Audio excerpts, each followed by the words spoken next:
Hello, and welcome to Life Diaries, a space where the pages of life open up, one story at a time. These are tales written by experience, spoken from the heart. Take a moment for yourself, and let's begin.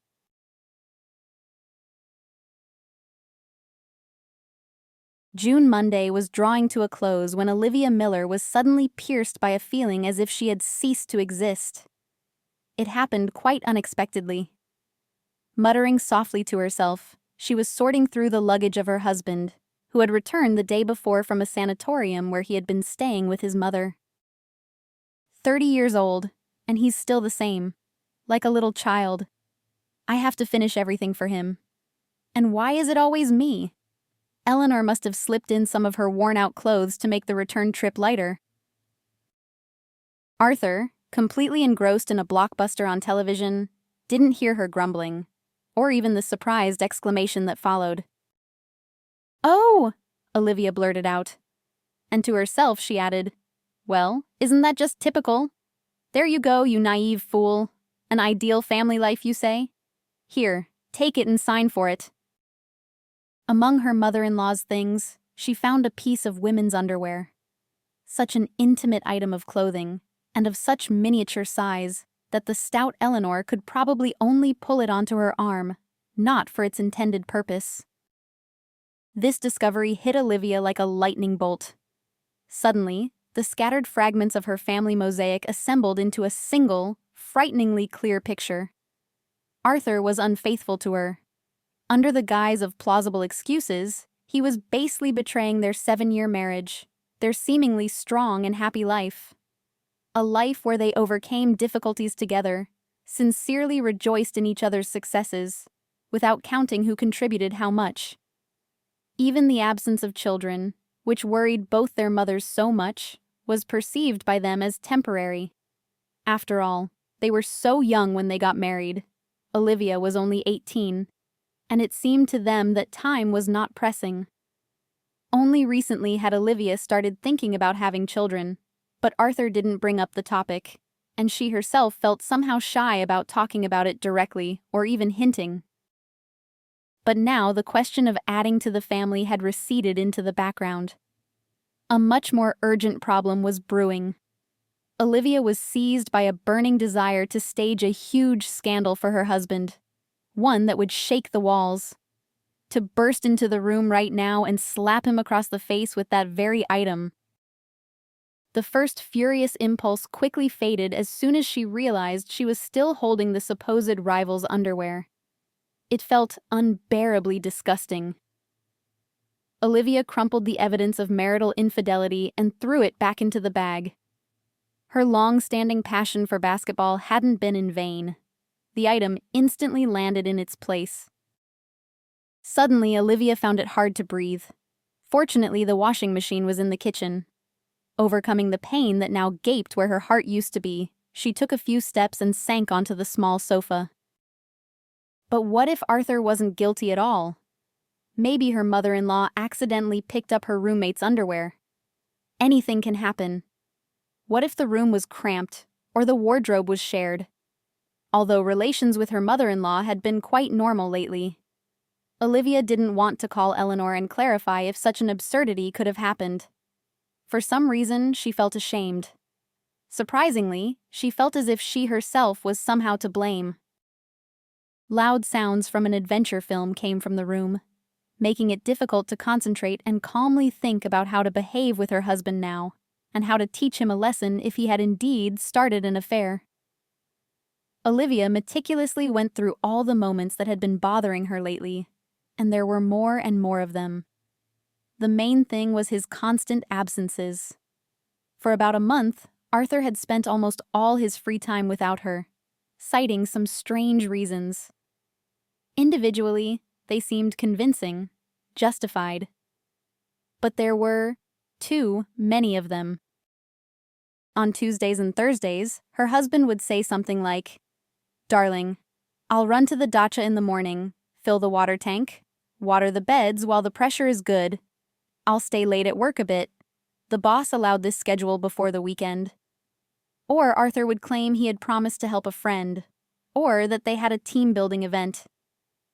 Yes, all these oddities had been going on for about a month, and in the last 2 weeks, his sense of filial duty had suddenly intensified.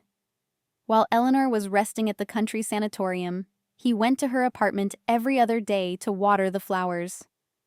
Because, you see, it was hot, the apartment turned into a sauna at noon, and his mother's favorite plants might die. Even the owner herself didn't care for those violets so tenderly. Now Olivia clearly saw the illogicality of his behavior. Usually, caring for the flowers fell on her shoulders, but not this year. Arthur, hugging her affectionately, said that she was tired anyway, and these chores were no burden to him at all. And Olivia had suggested moving her mother-in-law's adored plants to the bathroom, where it was cooler, and turning on grow lights so they would have enough light. But her husband objected to this perfectly sensible suggestion. He argued reasonably enough. Water, electricity unsupervised, not the best option. But her heart was still uneasy. Olivia was very worried and didn't know what to do. It would be good to talk to someone, get advice from outside. But who to turn to? The most obvious and at the same time the most unfortunate option was to call her mother. Upon learning of her daughter's suspicions about Arthur's fidelity, she would get very upset, probably start taking valerian drops. Her blood pressure would jump. No, she absolutely couldn't worry her mother. Olivia didn't have any close friends with whom she could discuss such a delicate topic. Acquaintances, of course, she had plenty. Kind, friendly women. But she wouldn't dare share family problems with any of them. It would cause unnecessary pity, and leaks of personal information couldn't be ruled out. Her reputation as a happy, prosperous woman would be ruined. And her general director had a quirk. Key positions, even in departments, could only be held by people who, in his opinion, had everything in order. Harmony at home, in his opinion, had a beneficial effect on work. After a divorce or less significant troubles, like a revealed infidelity and conflicts, employees were transferred to other positions. The formalities were observed, the salary didn't seem to suffer, no bad records appeared in the work history. But Olivia didn't want such changes at all, so there was nowhere to expect hints on how to live on. She would have to manage on her own. Gray spots danced before Olivia's eyes, a sure sign of an impending migraine. The woman winced. That's all she needed. If an attack flared up, she would be out of commission for a couple of days. And tomorrow there was a meeting with the commercial director. How inconvenient everything was. And it was all because of this find, damn it. Or rather, because of Arthur and his betrayal. Speak of the devil. The culprit of Olivia's headache appeared in the kitchen. He behaved as if nothing had happened. He turned on the kettle, made a couple of sandwiches, looked at his bag, and addressed his wife. Liv, forget about messing with the bag. I'll go to Mom's tomorrow. I'll throw everything in her washing machine there so I don't have to carry it back and forth. And anyway, let's go watch the movie. It's really good. I didn't even expect it. Arthur began to briefly retell the plot to his wife, but Olivia interrupted him. She didn't have the strength to listen to empty chatter after everything she had discovered. No thanks. I think I'd rather lie down here. I'm kind of tired. It was a heavy Monday. Okay, then I'll turn down the sound. And you don't turn on the washing machine either? How can you rest with its rattling? Should I turn off the light? Olivia nodded, feeling another pang of pain. She didn't want to talk to him, this traitor, at all. Arthur put his prepared food on a tray, picked up the bag, and left the kitchen, closing the door behind him. In the darkness, the headache subsided a little, and the woman didn't even notice when she fell asleep. In the morning, Olivia opened her eyes, mentally glad that the migraine, apparently, had decided to spare her. The night's rest turned out to be surprisingly beneficial. Even the certainty of her husband's infidelity wasn't as strong as it had been the day before.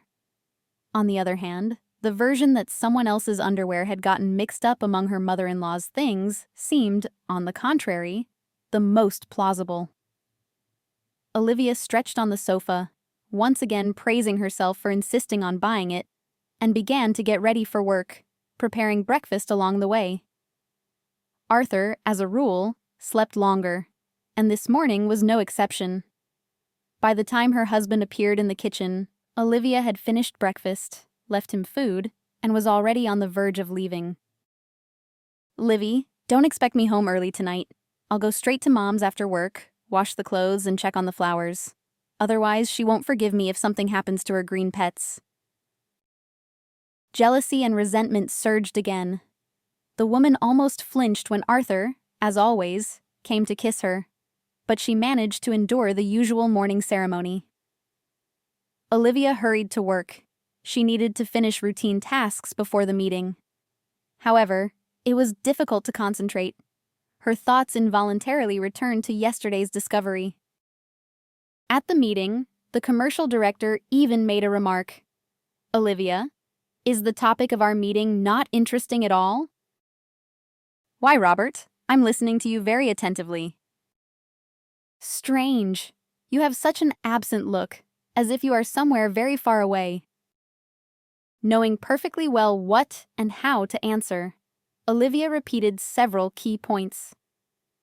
Quite satisfied with the result, Robert interrupted her and continued his speech. While the man was talking, rambling on and on, Olivia made a decision to follow her husband. Fortunately, work ended early, and setting up an ambush near her mother-in-law's house was not difficult. The courtyard there was a dead end, with only one road leading to it, at the turn of which there was a cafe with panoramic windows. If she took a good table, the view would be excellent. And she didn't have to worry about Arthur dropping in there for pastries. You couldn't drag him into such places even with a lasso. After making the decision, the woman calmed down a little and for the rest of the workday, hardly distracted herself with thoughts of her husband's infidelity. Only towards evening did she start to tremble slightly. After all, it was an unusual undertaking, not something you do every day. Or more precisely, it would be her debut in the field of covert surveillance. In the cafe, Olivia ordered berry juice and a pastry, which the saleswoman actively praised. Only now did the woman, suspecting her husband of infidelity, realize that, engrossed in her worries, she had forgotten to eat lunch. The strawberry filling in the pastry turned out to be surprisingly tasty, and the waiting wasn't as agonizing. Noticing her husband's car drive past the cafe, Olivia continued her observation. Following him was not difficult. He parked in the paved area, took a sports bag from the back seat, and, without looking back, entered her mother-in-law's building. A few minutes later, the light in the kitchen windows of her apartment turned on. Olivia froze in anticipation. If Arthur had a date, the mistress should appear soon. On the warm summer evening, the street was crowded. Many people cut through the quiet courtyard. Her heart skipped a beat every time attractive women walked past the entrance. However, everyone walked past. Only a few guys with bags entered the building. Under the cover of passers-by and bushes, Olivia continued to watch. Then the light went out, and the woman saw her husband leave the entrance alone with a clearly empty bag. It seemed he was waiting for the washing machine to finish. By all accounts, no one had come to see him, and Olivia couldn't believe that the mistress rival lived in the same building of the modest Khrushchev-era apartment block. Too unlikely a version, unless it was for some third-rate TV series. Despite the fact that her surveillance debut was fruitless, Olivia decided to watch her husband closely for a few more days. It wasn't such a difficult task. "At least I'll bring clarity to this situation," the woman thought. "It's okay that I don't have experience and Arthur might notice me. I'll explain somehow." The morning surveillance on Wednesday fell through. Although the fact that her husband woke up at the crack of dawn to go to the dacha was suspicious, Olivia simply couldn't get time off work. In the evening, Arthur went straight home after work. This calmed her down a little. Thursday also brought Olivia no incriminating evidence. Moreover, in these days, he had only visited his mother's apartment once, as if he felt he was being watched. However, Olivia understood that it was too early to relax. Who knew what her husband's schedule of meetings with his mistress was, if she existed?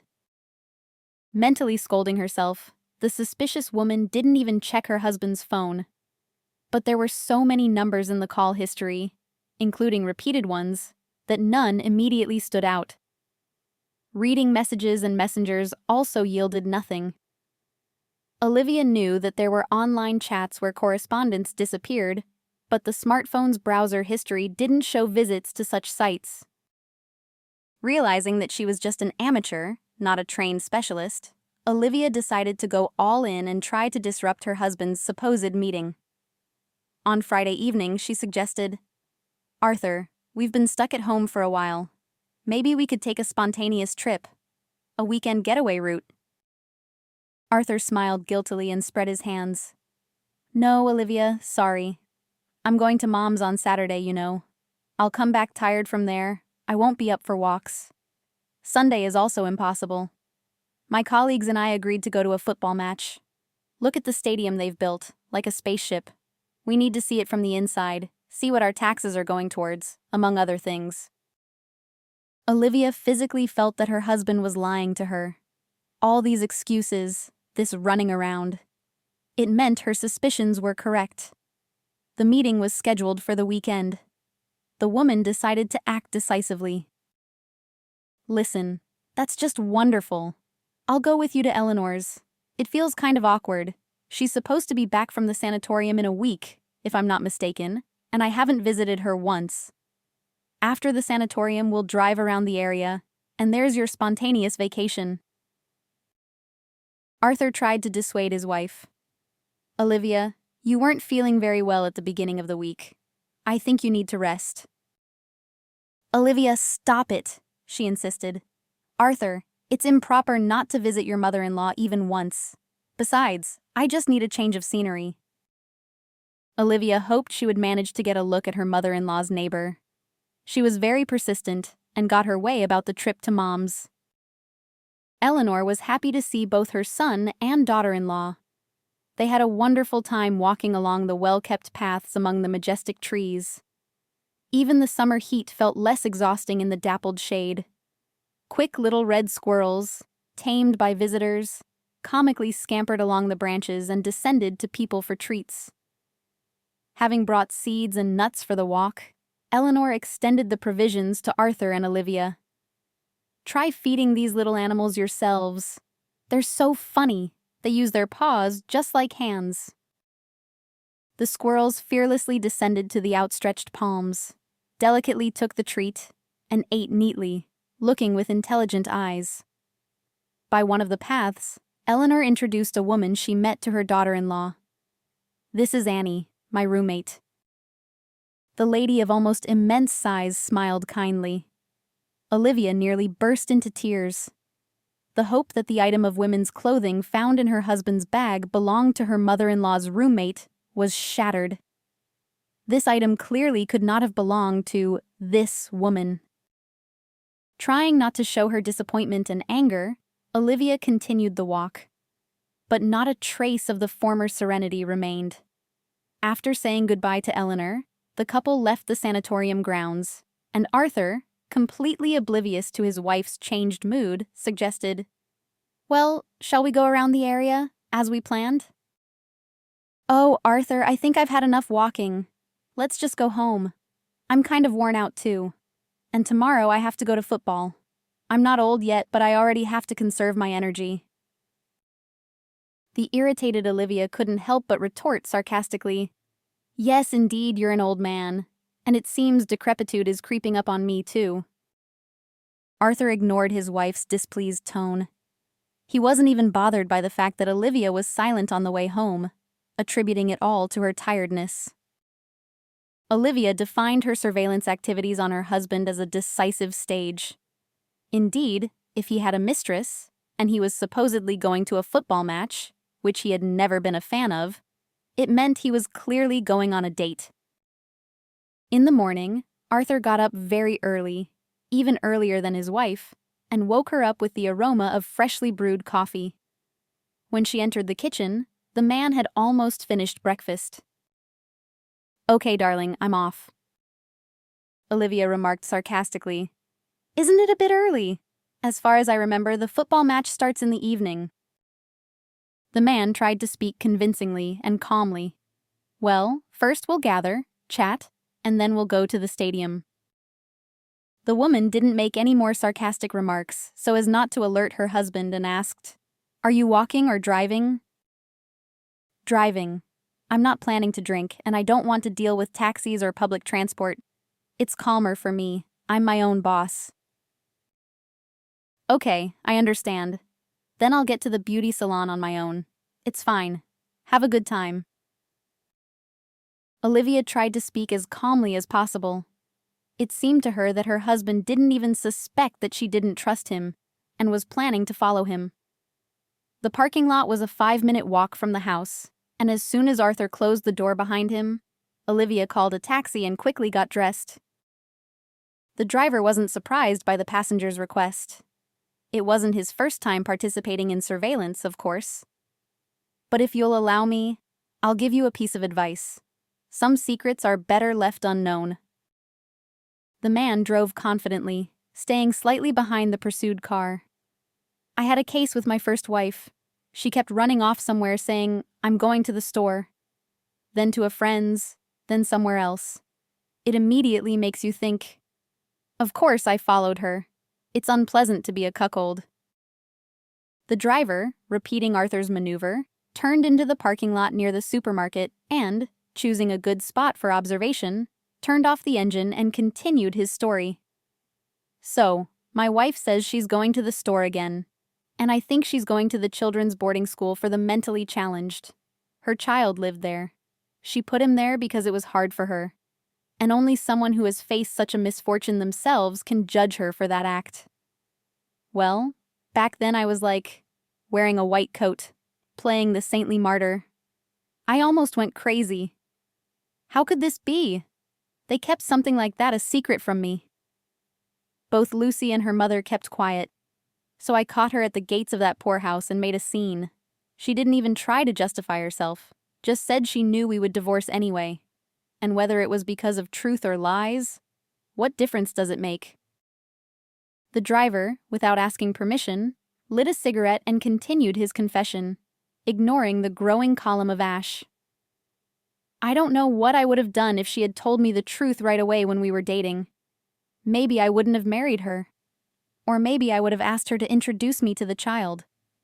Now I think I could have understood everything if only Lucy had been honest with me. But no, it was easier for her to deceive me. What would you have done in my place? Could you have forgiven her?" Olivia didn't know how to answer the taxi driver correctly, but her husband, who appeared in the store doorway with 2 huge bags, saved her from having to voice her opinion. Especially since it wouldn't have been absolution for the man anyway. Arthur, not expecting to be followed, didn't look around, quickly walked to the car, put his load in the trunk, and drove on. The taxi driver, keeping a short distance, followed him. He didn't say anything more, reliving the events of the past. The car turned off the highway onto a road perfectly familiar to Olivia.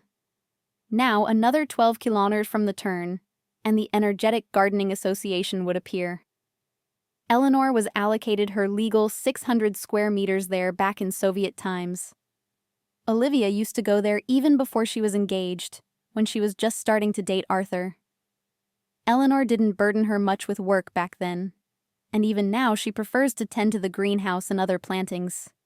She hasn't grown potatoes on her land for a long time, replacing them with berry bushes, honeysuckle, strawberries, currants, raspberries with gooseberries. Where would a fan of Chekhov's talent be without it? Showing the turn signals, the family car turned towards the dacha area. Continuing the surveillance by taxi was too noticeable. Olivia asked the taxi driver to stop, and after paying, hurried towards her mother-in-law's plot. Good luck, the driver wished. Remember, everything always happens for the best.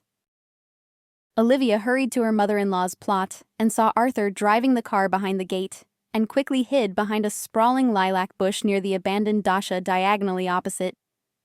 From there, she could see what was happening. Fortunately, her mother-in-law hadn't yet replaced the fence from the street side from a low picket fence to metal profile sheets, and everything was almost in plain sight. Olivia almost screamed with anger when a woman in a crop top and shorts fluttered out onto the porch of the dacha house. The stranger's physique indicated that she could well be the owner of the ill-fated item found in Arthur's bag.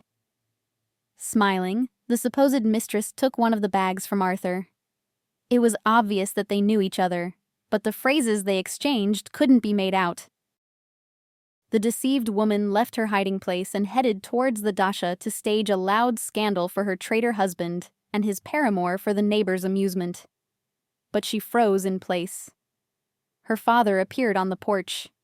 The very man who 5 years ago basely announced to her mother that he had met and fallen in love with another woman. He said that their daughter was already grown up, and nothing held them together anymore, so he was leaving, taking the family savings as compensation for half of the apartment bought during the marriage.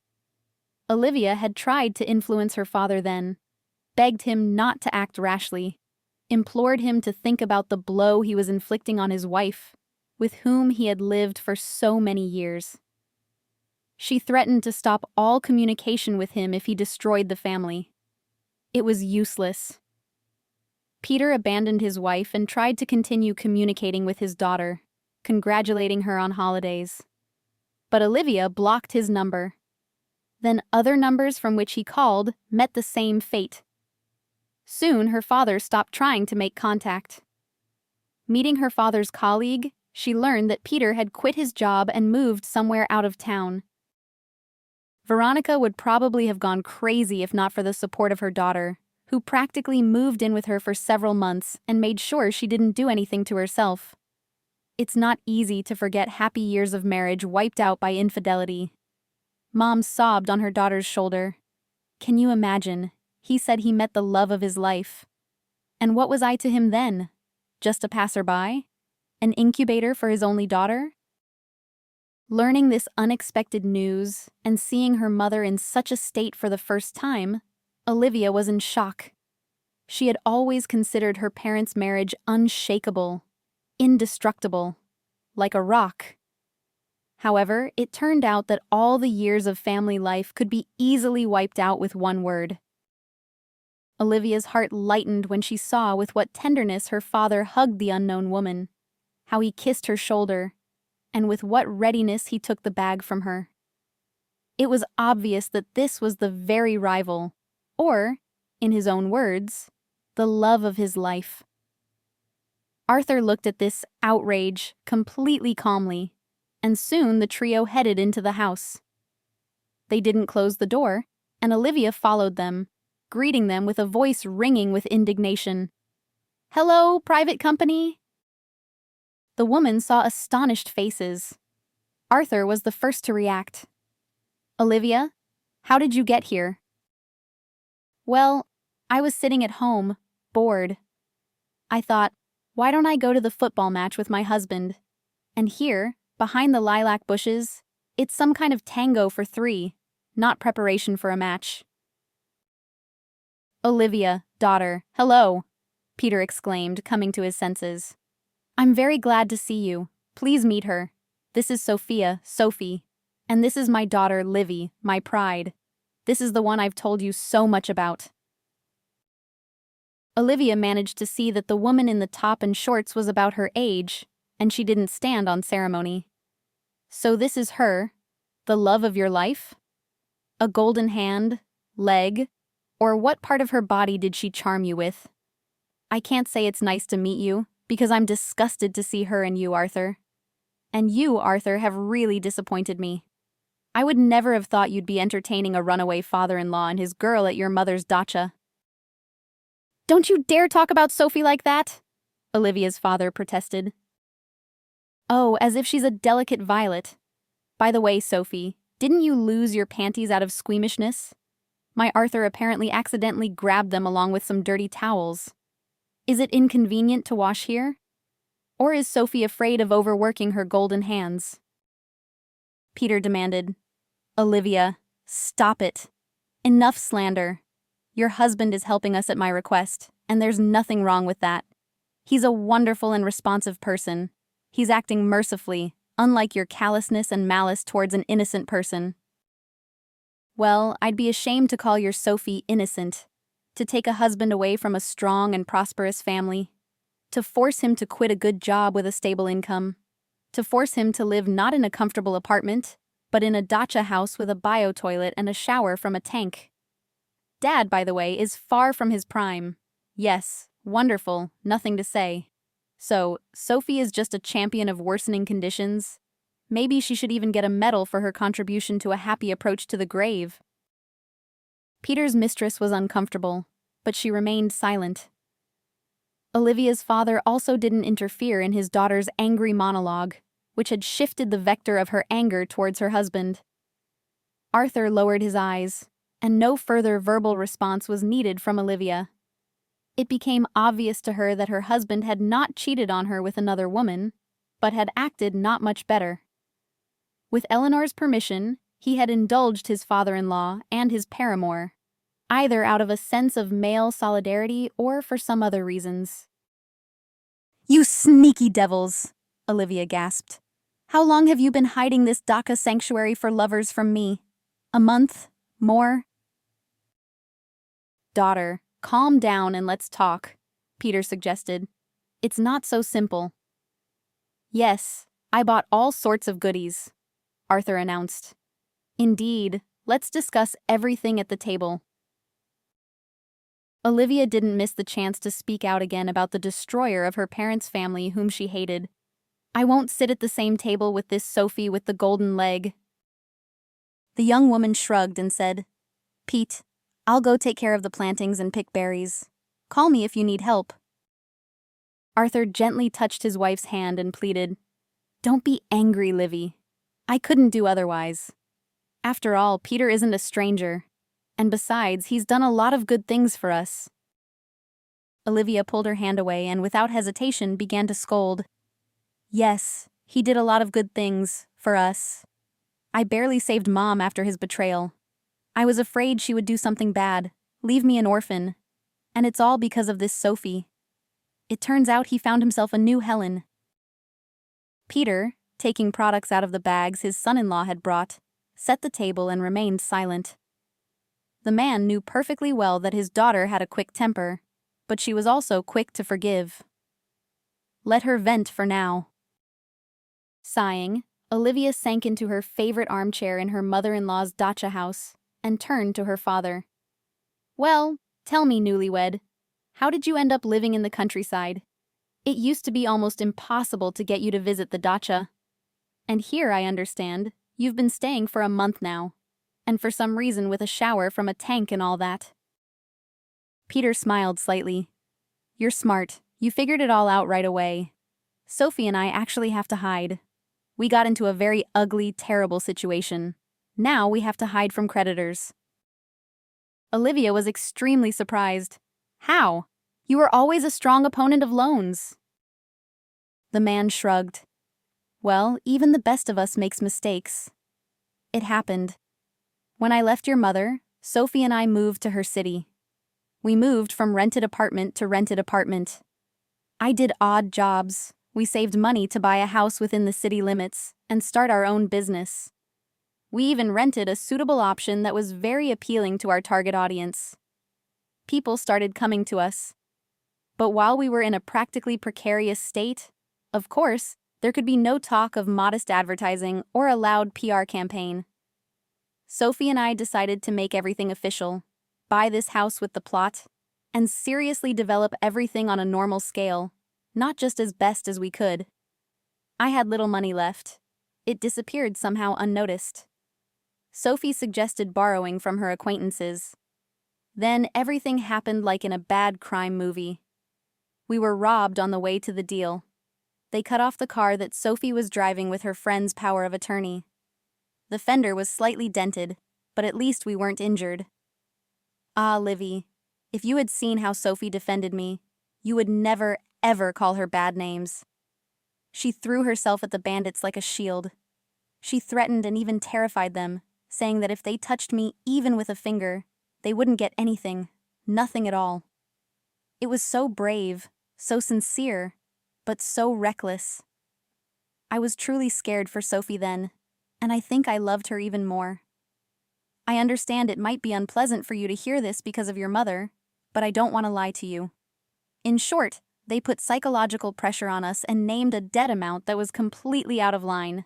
So we had to, as they say, flee the sleepy town. There weren't many options where we could hide. We just need to stay put until Sophie's friend, who has connections in high circles, returns from a trip to India. She went there for enlightenment. One of the main conditions the guru set for her is a complete break from her usual reality, an absolute rejection of all forms of communication with the past. So I had to turn to Arthur as the closest person. I was very uncomfortable. If it weren't for him, who knows if I would be alive now. I am very glad that my son-in-law agreed to solve our problem with housing and providing everything necessary. Thank you very much, even immensely, to Eleanor as well. She understood our situation and allowed us to stay here. No one will think of looking for us here, so we don't have to be too stressed. I understand that Sophie and I are essentially a heavy burden on your family's budget, but I promise, as soon as our situation improves. The man spread his hands, showing that he didn't expect any compensation, and Olivia clarified, "Make a fool of yourself, Dad? And couldn't you have gone to the police? If these bandits damaged the car, especially someone else's, and tried to intimidate you, they should be held accountable. There must be some way to deal with them. I think you absolutely must file a report. Of course, an investigation won't be possible while the trail is hot, but you have to fight this lawlessness somehow." Oh, Olivia, you are still so naive. Sophie said that their local police station is completely corrupt. If you go to them, you could lose your health, or even your life, without trial or investigation. But aren't there supervisory bodies above the police? The prosecutor's office or something like an internal affairs department? It's better not to go to them either. It's like wading into water without knowing the depth. Anyway, for a good result, you need to have a direct connection to someone on the staff. Then the case won't stall. When Sophie's friend returns, then we can try. But for now, we have to stay quiet. So, that's the situation, Livy. In my old age, I've gotten into such a mess that I wouldn't wish it on an enemy. Thank you. Your husband and his mother were merciful to Sophie and me. Otherwise, I'd probably be rotting somewhere buried like a dog right now. Peter looked like a tired man, not a happy lover at all.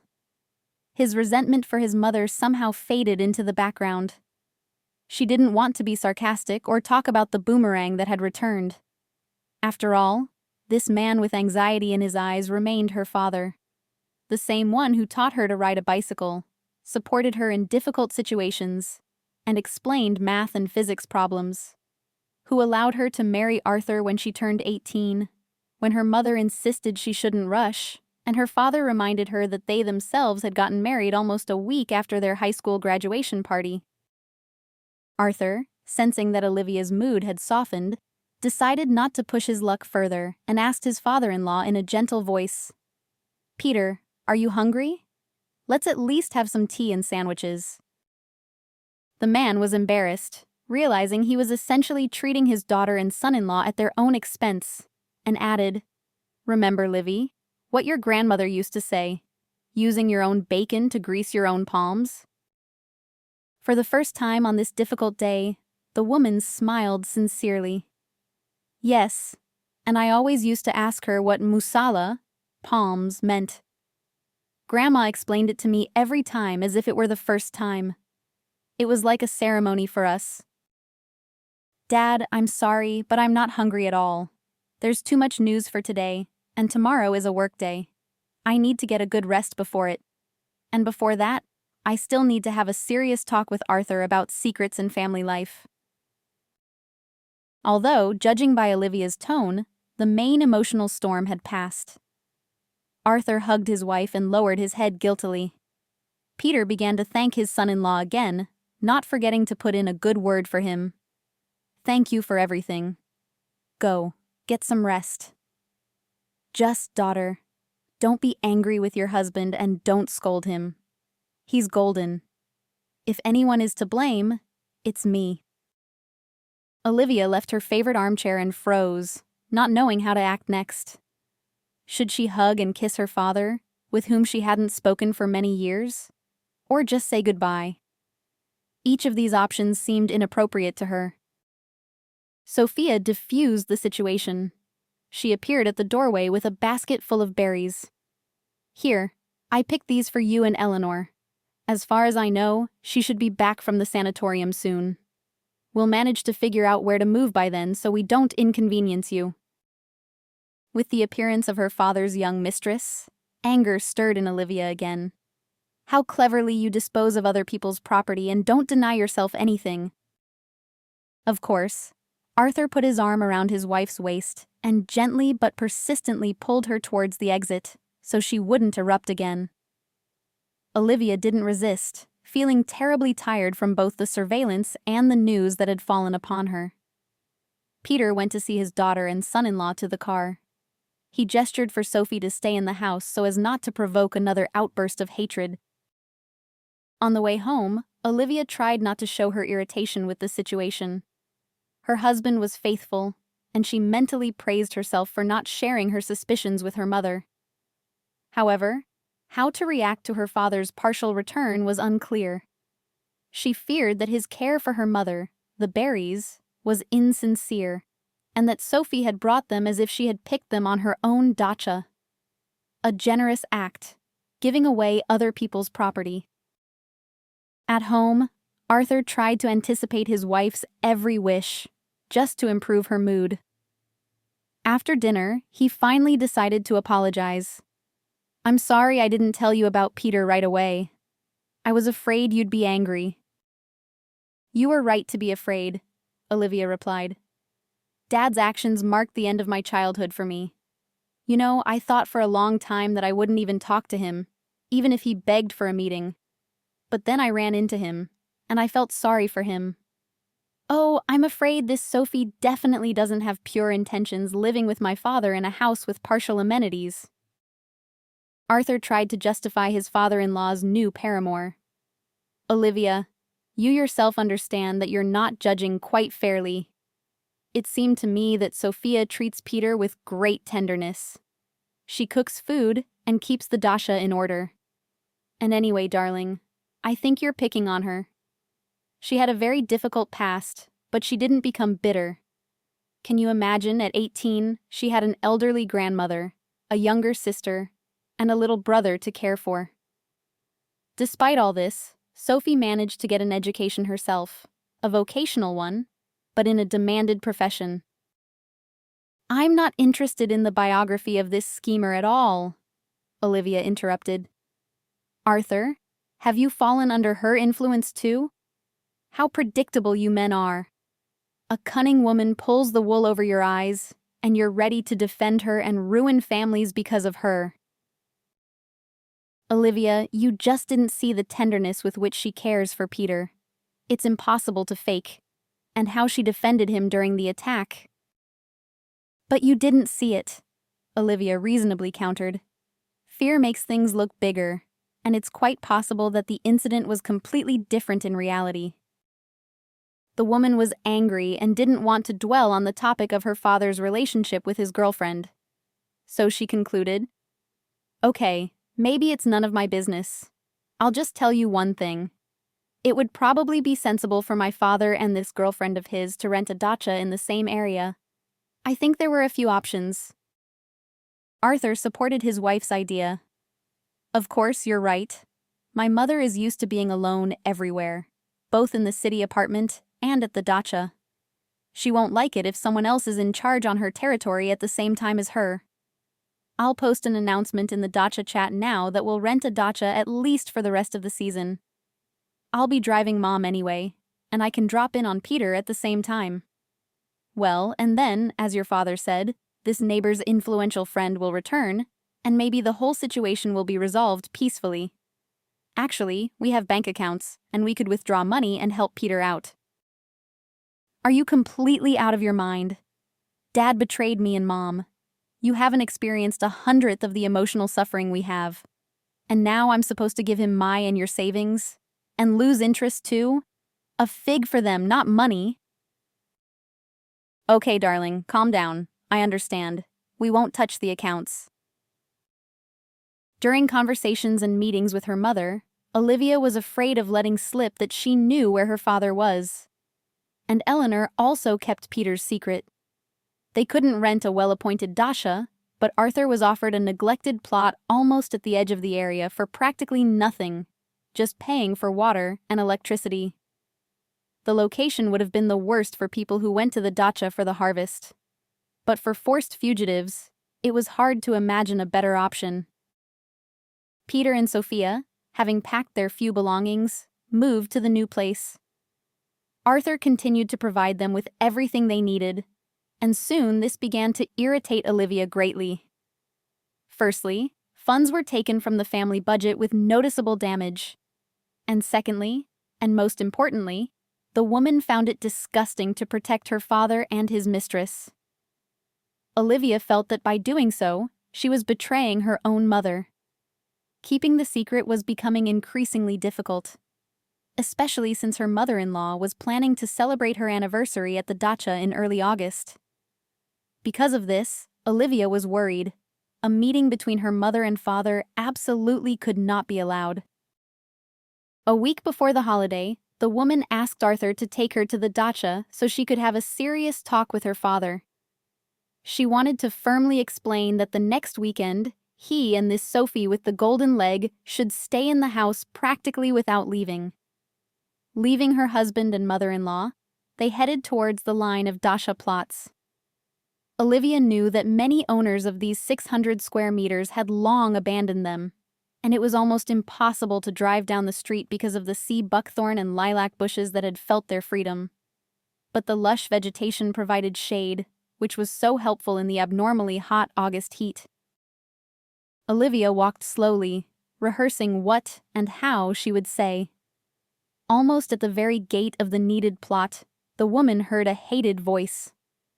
Olivia wanted to go in and tactlessly interrupt the conversation, but then some sixth sense made her stop. Her father's mistress's words were very unexpected. "No, Mark, I told you it's not working out yet. This annoying Olivia is ruining my whole plan. If it weren't for her, I would have gotten everything out of these fools by now.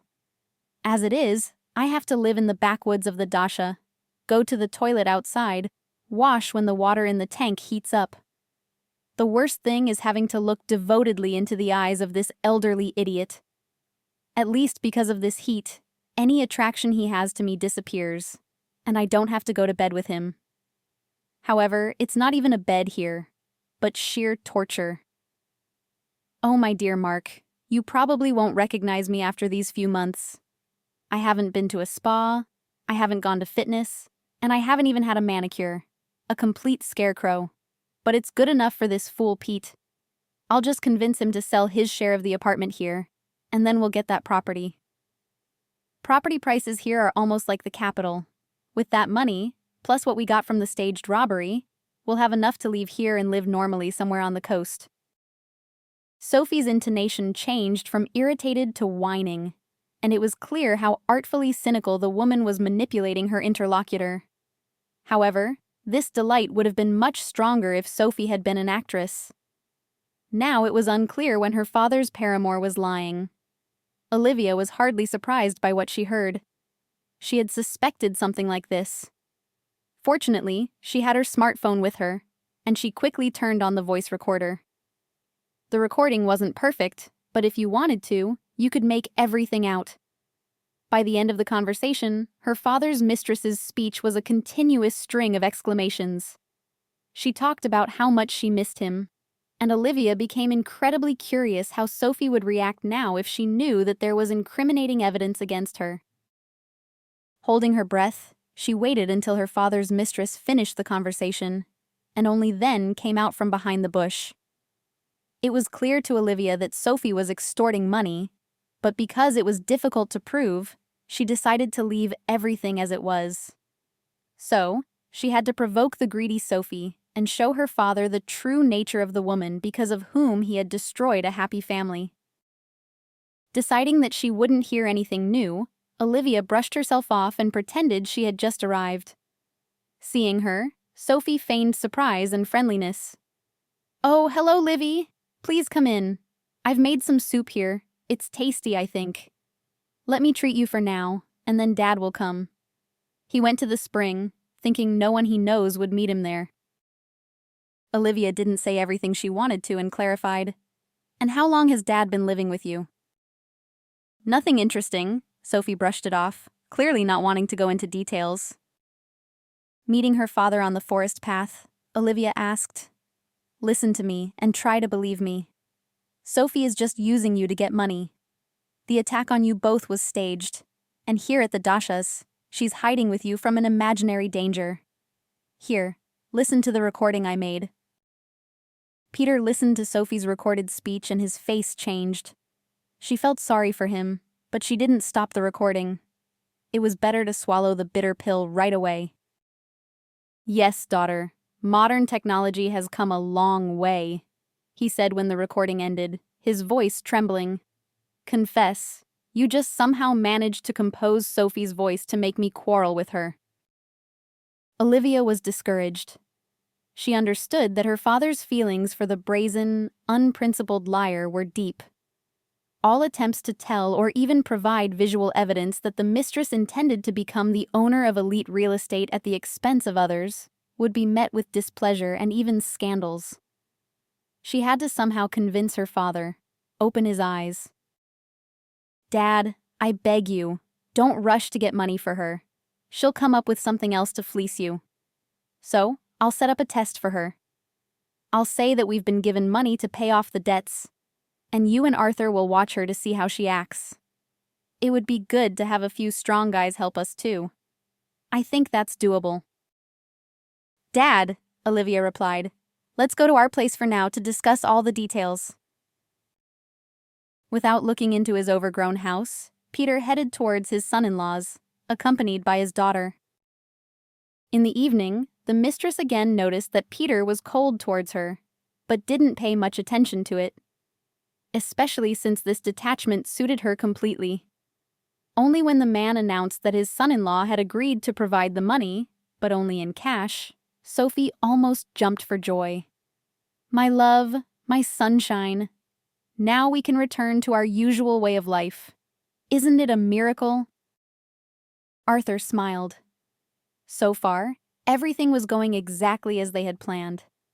Thanks to a friend of his, he had managed to enlist the help of former Special Forces soldiers to apprehend the fraudsters. When Sophie's accomplices arrived at the Dasha, squeezing with difficulty down the overgrown street, the brave guys immediately subdued them. They treated Sophia very delicately, and Peter, coming almost close, announced, "You, Sophie, despite your wise name, wanted to fool me again. But you didn't consider that you talked too much and in the wrong places.